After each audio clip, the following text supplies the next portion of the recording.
नमस्कार दोस्तों। कैसा लगेगा यदि आपसे कोई कहे कि विचार हमारे ब्रेन में पैदा नहीं होते, यह विचार हमें ब्रह्मांड के किसी केंद्र से प्राप्त होते हैं और हमारा ब्रेन तो बस एक रिसीवर मात्र है, ठीक आपके उस मोबाइल की तरह जो सैटेलाइट से सिग्नल रिसीव करता है। मैं जानता हूं कि यह बात सुनने में काफी अजीब है, बट ब्रेन पर हुई रिसर्चेस की माने तो इस छोटी सी खोपड़ी में फिट 1300-1400 ग्राम वजन वाला इंसान का सबसे पावरफुल ऑर्गन यानी ब्रेन एक ऐसा बायो कंप्यूटर है जहां कॉन्शियसली और सबकॉन्शियसली एक दिन में एवरेज 60 से 70 हजार विचार पैदा होते हैं। और ऐसे में किसी व्यक्ति का यह कहना कि विचार तो ब्रेन में बनते ही नहीं और ब्रेन तो केवल एक रिसीवर मात्र है और वो व्यक्ति कोई आध्यात्मिक गुरु या आम इंसान न होकर दुनिया का एक महान वैज्ञानिक निकोला टेस्ला हो, तो बात मजाक में नहीं टाली जा सकती। क्योंकि टेस्ला की हर अजीब सी लगने वाली बात के पीछे कोई ना कोई गहरा राज, कोई गहरा विज्ञान अक्सर छिपा होता था। लेकिन अपनी मृत्यु से चंद महीने पहले बताई गई इस बात से टेस्ला दुनिया को आखिर क्या संदेश देना चाहते थे? क्या सच में विचार ब्रेन में नहीं बल्कि यूनिवर्स के किसी केंद्र में पैदा होते हैं? क्या आपने कभी सोचा है कि इस ब्रेन रूपी फैक्ट्री में अच्छे बुरे, सही गलत, नेगेटिव पॉजिटिव और ना जाने कैसे कैसे अजीबोगरीब विचारों का, नए और यूनिक गेम चेंजर आइडियाज का जन्म आखिर होता कैसे है? दोस्तों, इन सभी इंटरेस्टिंग सवालों का जवाब और सिंप्लीफाइड एक्सप्लेनेशन मिलेगा आपको आज के मेरे इस वीडियो में। और साथ ही आप जानेंगे टेस्ला की बताई हुई कुछ और इंटरेस्टिंग बातें भी। तो आइए विचारों से वास्तविकता में बदलती इस दुनिया में यह जानने की कोशिश करते हैं कि इन विचारों के पैदा होने की सच्चाई आखिर है क्या। दोस्तों, यह बात है जब निकोला टेस्ला 85 वर्ष के थे और विज्ञान जगत ने उन्हें उनके अभूतपूर्व योगदान के लिए एक सम्मान समारोह में आमंत्रित किया। समारोह के दौरान जब एक पत्रकार ने उनसे पूछा कि उन्होंने अपने जीवन में इतनी सारी खोजें कैसे की और उनको यह नए नए आइडियाज यानी विचार आखिर कैसे और कहां से आते थे, तो इस प्रश्न के जवाब में निकोला टेस्ला ने जो कहा वह बहुत ही ध्यान से सुनने वाली बात है। उनका कहना था कि मैं कोई बहुत बड़ा बुद्धिमान व्यक्ति नहीं हूं, मुझे तो कभी कभी दूसरे लोगों की सरल बातें तक समझने में दिक्कत होती है। मेरे सभी आविष्कार मेरे मन में उठ रहे विचारों की देन तो हैं, लेकिन इन विचारों का ब्रेन और बुद्धिमत्ता यानी इंटेलिजेंस से कोई लेना देना नहीं है, क्योंकि यह विचार दिमाग में आते जरूर हैं, लेकिन इन्हें पैदा मेरा दिमाग नहीं करता, बल्कि यह तो कहीं ब्रह्मांड में पैदा होते हैं जहां से मेरी समझ और बुद्धि का कोई लेना देना ही नहीं है। ये विचार रेडियो वेव्स की तरह हैं जो ब्रह्मांड के किसी केंद्र से निरंतर प्रसारित होते रहते हैं और मानव मस्तिष्क इन तरंगों के लिए केवल एक रिसीवर के रूप में काम करता है। निकोला टेस्ला का कहना था कि ब्रेन को एक ही कार्य करने के लिए डिजाइन किया गया है और वो है शरीर को प्रोटेक्ट करना। और बात जब कल्पना की हो, नए विचारों की, नए आइडियाज की हो, तो यह सब हमारे मस्तिष्क में कहीं बाहर से आते हैं। इंसानी ब्रेन इनका प्रोडक्शन नहीं करता और न ही कर सकता है, और यह ब्रह्मांड में कहां से आते हैं उस केंद्र की इंसान कभी खोज भी नहीं कर पाएगा। इंसान तो केवल अपनी मानसिक क्षमता के अनुसार उन विचारों को आकर्षित कर सकता है। ब्रेन तो बस एक रिसीवर मात्र है जो ब्रह्मांड में स्थित किसी केंद्र से निरंतर ज्ञान, शक्ति और प्रेरणा प्राप्त करता रहता है। टेस्ला की कही इन बातों ने विज्ञान जगत से जुड़े लोगों को यह सोचने पर मजबूर कर दिया कि क्या सच में ब्रह्मांड में कहीं कोई ऐसा केंद्र मौजूद है जहां से किसी प्रकार की कोई आकाशीय रेडियो वेव्स प्रसारित होती रहती हैं। टेस्ला ने अपने एक अन्य इंटरव्यू में यह भी कहा कि जब भी वे सोने जाते थे तो एक नोटबुक और पेन वो हमेशा अपने साथ रखते थे, क्योंकि सोने के दौरान उनके ब्रेन में अनेकों विचारों का ट्रैफिक हमेशा चलता रहता था और सोने के दौरान ये ब्रह्मांड उन्हें बहुत कुछ सिखाता था। और जब उनकी आंख खुलती थी तो वो ब्रह्मांड द्वारा सौंपे गए इन विचारों को एक नोटबुक में नोट कर लिया करते थे। और फिर जब उन्हीं विचारों के साथ वो अपनी प्रयोगशाला में काम करते थे तो एक नया आविष्कार हो जाता था। वो अपने आविष्कारों का पूरा क्रेडिट ब्रह्मांड से प्राप्त इन्हीं विचारों को देते थे। उनका यह भी कहना था कि कई बार तो वह विचारों को लिखते भी नहीं थे, लेकिन फिर भी जब वह सुबह उठते थे तो उन्हें नोटबुक का पेज भरा हुआ मिलता था। उनका कहना था कि उन्हें नहीं पता कि उन्होंने उन विचारों को नींद में लिखा या वे विचार स्वयं ही अक्षर बनकर नोटबुक पर लिख गए। दोस्तों, 369 नंबर को तो ब्रह्मांड की चाबी बताने वाले और इन नंबर्स को दीवानगी की हद तक ले जाने वाले टेस्ला को उनकी ऐसी ही बातों के कारण बहुत से लोग सनकी जीनियस भी कहते थे। लेकिन टेस्ला की बातें आधारहीन परिकल्पना नहीं होती थी, उनकी इन बातों के पीछे कोई ना कोई वैज्ञानिक आधार भी होता था। जिस पर 3, 6 और 9 टॉपिक पर तो पूरा वीडियो मैंने पहले भी अपलोड किया है और उस इंटरेस्टिंग वीडियो को आप ऊपर आई बटन पर क्लिक करके या नीचे डिस्क्रिप्शन में जाकर देख सकते हैं। दोस्तों, टेस्ला के समय में विज्ञान के पास स्टडीज के लिए एमआरआई, ईईजी, एमईजी, टीएमएस जैसी एडवांस टेक्नोलॉजी मौजूद नहीं थी, लेकिन आज ये मौजूद हैं और पिछले कई दशकों से विज्ञान इन आधुनिक मशीनों की मदद से ब्रेन को हर एंगल से डिटेल में समझने की कोशिश करता आ रहा है। McGovern institute for brain research की स्टडीज के अनुसार विचार इलेक्ट्रोकेमिकल रिएक्शंस का परिणाम है, जिसके लिए ब्रेन हमारी अलग अलग सेंसेस जैसे skin, eyes, nose, mouth, ears आदि से सिग्नल रिसीव करता है और यह सिग्नल कुछ मिली सेकेंड्स में ही ब्रेन के न्यूरॉन्स तक पहुंच जाते हैं और न्यूरॉन्स के बीच इलेक्ट्रिकल सिग्नल्स के इसी आदान प्रदान से जन्म होता है विचारों का। सुनने में भले ही ये प्रोसेस आसान लगे, लेकिन हकीकत में न्यूरॉन्स के बीच का ये प्रोसेस एक बहुत ही कॉम्प्लेक्स टू वे एक्टिविटी है, क्योंकि इस प्रोसेस में एक न्यूरॉन दूसरे न्यूरॉन्स को सिग्नल भेजता भी है और रिसीव भी करता है। सिग्नल भेजने के लिए न्यूरॉन एक स्पेशल तरह का केमिकल मैसेंजर रिलीज करते हैं, जिसे न्यूरोट्रांसमीटर कहा जाता है। फिर ये सिग्नल रिसीव करने वाला न्यूरॉन उस सिग्नल को एक नए इलेक्ट्रिकल सिग्नल के रूप में दूसरे न्यूरॉन को ट्रांसफर करता है। लेकिन इतनी जानकारी होने के बावजूद भी विज्ञान ये यकीन से नहीं कह सकता कि न्यूरॉन्स के बीच इलेक्ट्रिकल और केमिकल सिग्नल्स के आदान प्रदान से ही विचारों का जन्म होता है।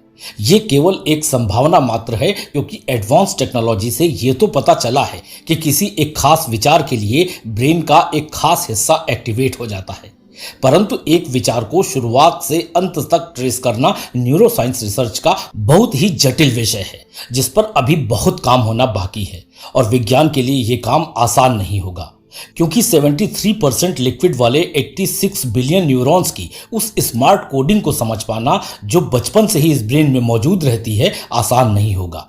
यह 86 अरब न्यूरॉन्स के उस खास एल्गोरिथम को समझ पाना जो कि स्किन, टंग, फिंगर, आईज, माउथ और ईयर्स से मिलने वाले सेंसरी डाटा सिग्नल्स को शायद विचारों में बदल देती है। यदि एक न्यूरॉन प्रति सेकंड एक सिग्नल भी प्रसारित करता है तो ट्रिलियन ऑफ कनेक्शन और बिलियन ऑफ ट्रांसमिशन के साथ ब्रेन में प्रोसेस होती इस इंफॉर्मेशन को प्रति सेकंड ट्रेस कर किसी एक विचार की उत्पत्ति का पता लगाना आसान नहीं होगा। विज्ञान को अभी एक लंबा रास्ता तय करना है, यह साबित करने के लिए कि विचार ब्रेन में ही पैदा होते हैं और टेस्ला की बात केवल एक कल्पना मात्र थी। विज्ञान ने अब तक जो जाना है वो आसान शब्दों में कुछ इस तरह है: इनपुट, आउटपुट और प्रोसेसिंग। यानी यदि विज्ञान की बात मान भी ली जाए कि ब्रेन इनपुट के आधार पर विचार पैदा करता है, तो फिर उन आइडियाज का क्या जिससे संबंधित इंफॉर्मेशन या इनपुट इस ब्रेन को कभी दिए ही नहीं गए, या जिस इंफॉर्मेशन का इस धरती पर कभी कोई अस्तित्व था ही नहीं। उन कल्पनाओं का जिनसे Nikola Tesla, Albert Einstein, Graham Bell और एडिसन जैसे लोगों ने इस दुनिया को नया आकार देने में मुख्य भूमिका निभाई। कहां से आते हैं वे यूनिक गेम चेंजर आइडियाज जिनके बारे में न किसी ने देखा, न सुना और न ही कभी पढ़ा? कैसे बिना इंफॉर्मेशन के किसी व्यक्ति को पहली बार पेंटिंग का विचार आया होगा? कैसे किसी व्यक्ति ने पहली बार किसी संगीत की रचना की होगी? कैसे किसी व्यक्ति ने पहली बार नृत्य की रचना की होगी? यदि गहराई से सोचेंगे तो आपको यकीन होने लगेगा कि टेस्ला की बातों में कोई तो गहरा संदेश जरूर छिपा था। सोच कर देखिए कि आज का आधुनिक मानव ही वही आदिमानव है जो भोजन की तलाश में कभी जंगलों में भटका करता था, और तब से लेकर आज तक लाखों नए आइडियाज की बदौलत ही इंसान इस दुनिया को इतना बदल पाया है। और आज वही मानव चांद और मंगल पर भी अपनी बस्तियां बसाने की तैयारी कर रहा है, और इंसान की इस शानदार कामयाबी का पूरा श्रेय उन आइडियाज को जाता है जिनकी कोई भी इनपुट, कोई भी इंफॉर्मेशन इस धरती पर पहले से मौजूद ही नहीं थी। सच्चाई तो यह है कि कोई भी साइंटिस्ट या रिसर्चर आज तक पूरी तरह से यह बता नहीं पाया है कि एक विचार ब्रेन में पैदा कैसे होता है, और अध्यात्म के पास इस पहेली का जवाब तो है, लेकिन प्रामाणिकता कोई नहीं। दुनिया के विभिन्न धर्मों में यह माना गया है कि विचार भीतर की चेतना या स्वयं से आते हैं, और बहुत से विचारों पर किसी न किसी अच्छी या बुरी आकाशीय शक्ति का प्रभाव हो सकता है, या फिर कुछ विचार हमें यूनिवर्स में मौजूद किसी शक्ति से प्राप्त होते हैं। सनातन धर्म में तो विचारों पर पिछले जन्म के कर्मों के प्रभाव की संभावना भी जताई गई है। दोस्तों, किसी आकाशीय शक्ति से विचार प्राप्त होने वाली बात कई अन्य महान लोगों ने भी अनुभव और स्वीकार की है, जिनमें एक नाम था महान मैथमेटिशियन रामानुजम का। जो मुश्किल से मुश्किल गणित की समस्या का हल आंखें बंद कर अपनी कुलदेवी से जानकर बता दिया करते थे। यानी उन्हें भी मुश्किल गणित की समस्याएं सुलझाने के लिए ब्रेन नहीं बल्कि कोई आकाशीय शक्ति मदद करती थी। अल्बर्ट आइंस्टीन भी यूनिवर्स में किसी हायर इंटेलिजेंस और गाइडिंग फोर्स की बात अक्सर किया करते थे और उनकी ही कही यह बात that everything is energy and energy is everything Tesla की बात को सपोर्ट भी करती है। क्वांटम फिजिक्स के हिसाब से यूनिवर्स में मौजूद हर चीज लिक्विड, गैस या सॉलिड वो किसी भी फॉर्म में हो वो पार्टिकल से बनी है और पार्टिकल बनते हैं एटम से और एटॉमिक स्ट्रक्चर बताता है कि ये एक मैटर भी है और एक एनर्जी भी। यानी कि इस ब्रह्मांड की हर चीज एक एनर्जी ही है और एनर्जी निरंतर वाइब्रेट करती रहती है। हर छोटी से छोटी चीज जिसे इंसानी आंखें देख नहीं सकती, इंसानी कान सुन नहीं सकते, उसमें से भी एक फ्रीक्वेंसी के वाइब्रेशंस निरंतर होते रहते हैं और ऐसे ही खास तरह के वाइब्रेशंस इंसानी ब्रेन में भी निरंतर होते रहते हैं जिन्हें ब्रेन वेव्स कहा जाता है। और ये ब्रेन वेव ही शायद यूनिवर्स की वह स्पेशल लैंग्वेज है जो इंसान का सबकॉन्शियस माइंड अच्छे से समझता है और जिस भाषा की मदद से ब्रह्मांड की सभी चीजें एक दूसरे से कनेक्ट हो सकती हैं। और शायद इंसानी ब्रेन भी इसी माध्यम से ब्रह्मांड से कनेक्ट होकर अपनी क्षमता के अनुसार विचारों को आकर्षित कर सकता है। दोस्तों, आपने भी अपनी लाइफ में कई बार यह अनुभव किया होगा कि कभी कभी बार बार कोशिश के बावजूद भी जिन समस्याओं का हल आप नहीं निकाल पाते और हार कर उस समस्या को जब आप छोड़कर बैठ जाते हैं तो अचानक उस समस्या को सुलझाने का एक नया आइडिया न जाने कहां से आपके दिमाग में आ जाता है और वो समस्या जल्द ही सुलझ भी जाती है। जरा सोच कर देखिए कि आखिर कहां से आते हैं ये नए आइडियाज और ये नए विचार। क्या सच में इस यूनिवर्स में कहीं कोई ऐसा केंद्र मौजूद है जिससे हम सभी का ब्रेन अदृश्य वाईफाई से कनेक्ट है और हम सभी अपनी योग्यता अनुसार वहां से विचार रिसीव करते रहते हैं? ऐसी संभावनाएं अदृश्य हैं, प्रमाणित नहीं, और इसीलिए ऐसी संभावनाओं पर यकीन करना मुश्किल है। लेकिन अदृश्य तो सैटेलाइट के माध्यम से हवा में ट्रांसफर हो रहा वो डेटा भी है जो आपका स्मार्टफोन रिसीव करता है और आपको दुनिया भर में फैले इंफॉर्मेशन के जाल से कनेक्ट कर देता है। दोस्तों, जिस तरह से कुछ संभावनाएं विज्ञान के पास हैं, इसी तरह से कुछ संभावनाएं क्वांटम फिजिक्स के पास भी हैं। ब्रह्मांड या चेतना या कॉस्मिक कनेक्शंस जैसी बातें विज्ञान मानता भले ही ना हो, लेकिन विज्ञान पूरी तरह से ऐसी किसी शक्ति से इनकार भी नहीं करता। दोस्तों, मानवीय विचारों के पैदा होने की सच्चाई प्रमाणित रूप से तो कोई भी नहीं जानता, लेकिन इस धरती पर रहने वाले सभी प्राणियों में से केवल इंसान को मिली ये वो करिश्माई ताकत है जिसके दम पर इंसान ने अनगिनत अचंभित कर देने वाले अविश्वसनीय आविष्कारों से इस दुनिया को इतना बदल डाला है कि आज इंसान एक टच से भी क्या कुछ नहीं कर सकता।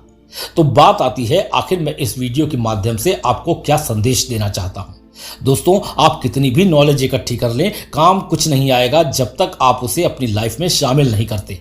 तो इस वीडियो में कही गई बातों को आप अपनी लाइफ में यूज कैसे कर सकते हैं? मेरा सजेशन है कि आप आज ही अपनी लाइफ की जिस समस्या से सबसे अधिक परेशान हो, आज के अगले कुछ घंटे सिर्फ उस समस्या के बारे में शुरू से अंत तक सोचने पर दीजिए और सोचें कि क्या कुछ ऐसा भी है जिसे आप करने में अचकचा रहे हैं। यानी आप जानते हैं कि इस समस्या से आपको अभी छुटकारा मिल सकता है, केवल आप ये निर्णय ले लें और उस निर्णय के तहत आपको कुछ करना भी नहीं है। बस आपको अपने अंदर बैठे हुए उस विचार को जो आपकी प्रॉब्लम को एक क्षण में खत्म कर सकता है, अमल में ले आना है। और मैं जानता हूं कि ऐसा निर्णय लेने से आप डरते हैं क्योंकि आप किसी दूसरे के प्रति सख्त नहीं होना चाहते। तो अपने विवेक का प्रयोग कीजिए कि आपकी लाइफ में कोई दूसरे लोग इंपॉर्टेंट हैं या उनसे ज्यादा आप स्वयं। निर्णय आपको लेना है कि क्या ज्यादा महत्वपूर्ण है, आपकी यह प्रॉब्लम जो आपको दिन पर दिन अंदर से खोखला करती जा रही है या उस समस्या के जो बाहरी कारण हैं वे। अभी बहुत कुछ बाकी है इस विषय पर आपको बताने के लिए, जो मैं अपने किसी अगले वीडियो में आपके साथ जरूर शेयर करूंगा। दोस्तों, विचारों से भरी इस दुनिया में आपके विचार आपके मस्तिष्क में कहां से आते हैं, इस बारे में अपने विचार नीचे कमेंट में जरूर लिखिएगा। और आज के लिए इतना ही। ऐसे ही लाइफ चेंजिंग वीडियो के लिए लाइफ एक्सप्लेन्ड चैनल के साथ जुड़े रहें और साथ ही चैनल के वीडियोस को अपने मित्रों और परिवार के साथ शेयर करके इस चैनल के इंटेलेक्चुअल परिवार को और आगे बढ़ाते रहें। आपके बेस्ट वर्जन के लिए शुभकामनाओं के साथ फिर मिलता हूं। Take care.